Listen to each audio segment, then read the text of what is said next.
अस्सलाम वालेकुम dear students, क्या हाल चाल है आप सबके। मैं हूं आपके favourite YouTube channel copy class में। माय नेम इज़ शमा असलम। आज हम लोग FSC part 2 biology chapter number 15 homeostasis का जो टॉपिक डिस्कस करने जा रहे हैं वो है एक्सक्रीशन इन काकरोच के। काकरोच में बेसिकली एक्सक्रीशन कैसे होती है, ठीक है। फर्स्ट ऑफ ऑल हम लोग डिस्कस करते हैं कुछ आर्थ्रोपोड्स के हवाले से कि एक्सक्रीटरी सिस्टम आर्थ्रोपोड्स जो होता है एसोसिएटेड होता है किसके साथ, एसोसिएटेड होता है डाइजेस्टिव सिस्टम के साथ, ठीक है। Excretory system of arthropods is associated with digestive system, ठीक है। ये जो प्रॉपर्टी है only this is present in the phylum kingdom of animal, ठीक है। Only present in this phylum of animal kingdom, ठीक है। ये सारी की सारी जो आर्थ्रोपोड्स के डाइजेस्टिव सिस्टम एसोसिएटेड हो सिर्फ आर्थ्रोपोड्स में, तो वो किसकी प्रॉपर्टी है, वो सिर्फ और सिर्फ प्रॉपर्टी है। This property is only present in this phylum of animal kingdom, ठीक है। अगर हम लोग ट्रस्टीन आर्थ्रोपोड्स की बात करें ख़ास तौर पर इंसेक्ट्स की, तो उसमें जो एक्सक्रीटरी स्ट्रक्चर होता है ना, वो क्या होता है अडॉप्टेड। वो इस वजह से अडॉप्टेड होता है कि वो कलेक्ट कर सके एक्सक्रीटरी प्रोडक्ट्स को। कहाँ से? हीमोलियम से, यानी कि ब्लड से, खून से, ठीक है। इन इंडस्ट्रियल आर्थ्रोपोड्स खास तौर पर इंसेक्ट्स में जो एक्सक्रीटरी स्ट्रक्चर है वो इसीलिए अडॉप्ट होता है कि वो कलेक्ट कर सके एक्सक्रीटरी प्रोडक्ट को। कहाँ से? फ्रॉम हीमोलियम से। किसके ज़रिए? सस्पेंडेड ट्यूब्यूलर स्ट्रक्चर के। सस्पेंडेड का मतलब होता है जो लटकी हुई है, बिखरी हुई जो ट्यूब्यूल्स हैं, उनके ज़रिए क्या कर सके, कलेक्ट कर सके। किसको कलेक्ट कर सके? एक्सक्रीटरी प्रोडक्ट को। कहाँ से कलेक्ट कर सके? हीमोलिम्फ से। क्लियर है ये चीज़। अब ये जो सस्पेंडेड ट्यूबुलर स्ट्रक्चर है ना, इनको हम लोग माल्फिजिनियल ट्यूब्यूल्स का नाम देते हैं, ठीक है। अगर हम बात करें किसकी, एक्सक्रीशन इन काकरोच में, तो excretory system of arthropods is associated किसके साथ है? डाइजेस्टिव सिस्टम के साथ। इसीलिए this property is only present in this phylum of animal kingdom. Terrestrial arthropod खास तौर पर हम लोग अगर इंसेक्ट्स की बात करें तो उनमें जो एक्सक्रीटरी स्ट्रक्चर होता है वो इसीलिए अडॉप्ट किया जाता है कि वो कलेक्ट कर सके एक्सक्रीटरी प्रोडक्ट्स को। कहाँ से? हीमोलियम से, ठीक है। किसके जरिए? सस्पेंडेड ट्यूबुलर स्ट्रक्चर के जरिए, जिसका नाम है माल्फिजिनियल ट्यूब्यूल्स। अब माल्फिजिनियल ट्यूब्यूल्स क्या करती हैं? वो रिमूव कर देती हैं किसको? नाइट्रोजनियस वेस्टेज को। कहाँ से? हीमोलियम से, ठीक है। माल्फिजिनियस ट्यूब्यूल्स का फंक्शन ये है कि उन्होंने रिमूव करना है नाइट्रोजनियस वेस्टेज को। कहाँ से? हीमोलिम्फ से। क्लियर है ये चीज़। अब बताएं जी लोकेशन क्या है, कहाँ पे बेसिकली माल्फिजिनियस ट्यूब्यूल्स कहाँ पे लोकेटेड होती हैं? तो वो लोकेटेड होते हैं, जंक्शन होता है, एक मिलाप होता है। कहाँ पे? मिड गट के दरमियान और एक हाइंड गट के दरमियान क्या होता है? एक मिलाप होता है, वहाँ पे माल्फिजिनियस ट्यूब्यूल्स लोकेटेड होती हैं। और ओरिजिनेटेड कहाँ से होते हैं? स्मॉल इंटेस्टाइन के बिल्कुल एंटीरियर पार्ट में ये ओरिजिनेटेड होते हैं। Small originated at the interior part of the small intestine, ठीक है। अब क्या है जी मैकेनिज्म, क्या है जी एक्सक्रीशन का? एक्सक्रीशन का मैकेनिज्म ये है कि किस तरह से एक्सक्रीशन होती है आर्थ्रोपोड्स में या इन अदर वर्ड्स काकरोच में। तो हम लोग ये कह सकते हैं कि जो एपिथेलियल लाइनिंग होती है ना, किसमें? ट्यूब्यूल्स में। एपिथेलियल लाइनिंग किसमें होती है? जो ट्यूब्यूल्स में लाइनिंग होती है वो क्या करती है? ट्रांसपोर्ट कर देती है सल्यूट्स को। सल्यूट से क्या बनाते हैं? साल्ट्स को, नाइट्रोजनियस वेस्टेज को क्या कर देती है? ट्रांसपोर्ट करती हैं, ठीक है।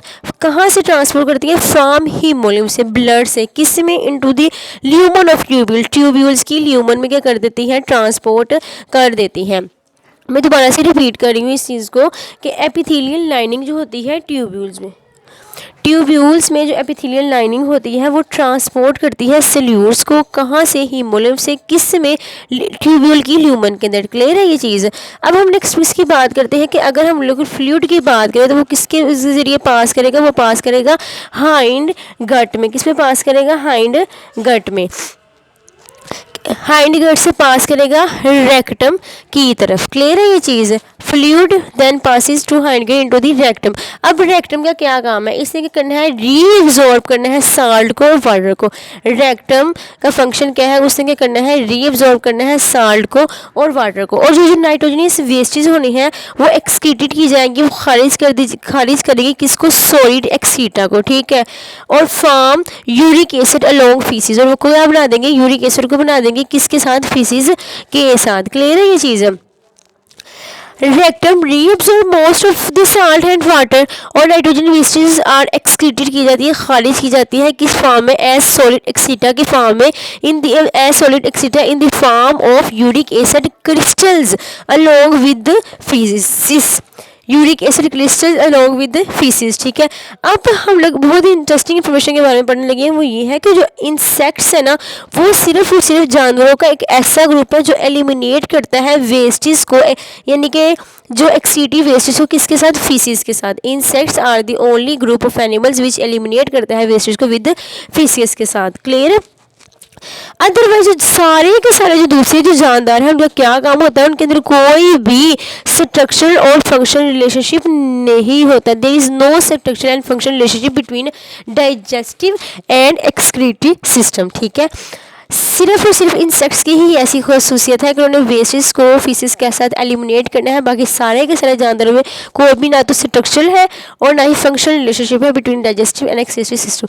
This kind of adoption in excretion is this success है कि वो इंसेक्ट्स को है वो लैंड के ऊपर जो है ना वो अडोप्टेशन अपनी इख्तियार किए हुए हैं विद किसकी requirement, with acute shortage of water के, बहुत कम वाटर की सप्लाई होने के बावजूद जो है ना वो इस वजह से ही लैंड कर रहे हैं कि इनके अंदर ये अडोप्टेशन पाई जाती है, इनके अंदर जो है ना वो डाइजेस्टिव और एक्सक्रीटिव सिस्टम जो है ना इनका वो आपस में बिल्कुल एक ही टाइम पे है, ठीक है, एक ही साथ है।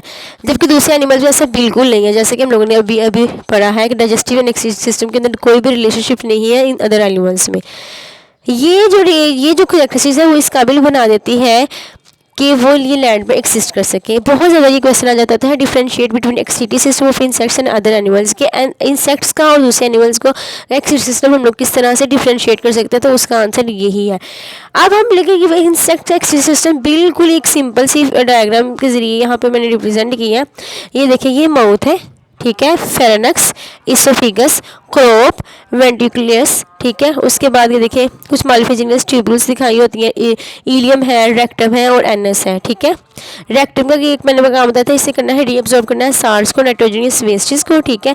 मालिफिजिनस ट्यूबुल्स से क्या करना है, इन्होंने इन ट्यूबुल्स के अंदर जो एपिथेलियल लाइनिंग है इसे ट्रांसपोर्ट करना है सल्यूट्स को, सल्यूट से मुराद है साल्ट्स और नाइट्रोजनियस वेस्टेज को from haemolymph into the lumen of tubule, ठीक है, ट्यूब्यूल्स की ल्यूमन के अंदर, ठीक है। अब जो फ्लूइड डिजाइन पास करेगा, फ्लूइड ने कहाँ पास करना है, फ्लूइड ने पास करना है हाइंड गट में, ठीक है।